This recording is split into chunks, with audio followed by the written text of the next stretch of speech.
മുരിങ്ങക്ക കൊണ്ട് ഒരു അടിപൊളി ഐറ്റം ഉണ്ടാക്കാൻ പോവാണ്. അപ്പോൾ മുരിങ്ങക്ക കിട്ടിയ എല്ലാവരും ഇതുപോലെ ഒന്ന് ട്രൈ ചെയ്ത് നോക്കണേ. മൺചട്ടിയിലാണ് കേട്ടോ ഞാനിത് വെക്കുന്നത്. മൺചട്ടിയിൽ വെച്ചാൽ നല്ല ടേസ്റ്റ് കൂടുമെന്ന് പഴമക്കാർ പറഞ്ഞിട്ടുണ്ട്. കട്ട് ചെയ്തെടുത്ത മുരിങ്ങക്കയും സവാളയും കുറച്ച് ഉരുളക്കിഴങ്ങും ഉപ്പും വെള്ളവും ചേർത്ത് ഞാനൊന്ന് അടുപ്പി വെച്ചിട്ടുണ്ട്. ഒരു മിക്സിയുടെ ജാറിൽ തേങ്ങ, പച്ചമുളക്, മഞ്ഞൾപ്പൊടി, ജീരകവും ചേർത്ത് വെള്ളമില്ലാതെ ഒന്ന് അടിച്ചെടുത്ത് നമുക്ക് ഈ മുരിങ്ങക്കയിൽ ഇട്ട് ഒന്ന് ഇളക്കിയെടുക്കാം.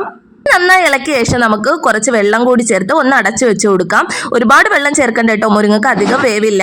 നല്ല തിളവെന്ന് വെള്ളമൊക്കെ വറ്റിയെന്ന് തോന്നുമ്പോൾ കുറച്ച് നല്ല പച്ച വെളിച്ചെണ്ണ ഒഴിച്ച് നമുക്ക് ഒന്ന് ഇളക്കി കുറച്ച് കറിവേപ്പിലയും കൂടി ഇട്ട് ഒന്ന് അടച്ചു വെച്ച് കൊടുക്കാം.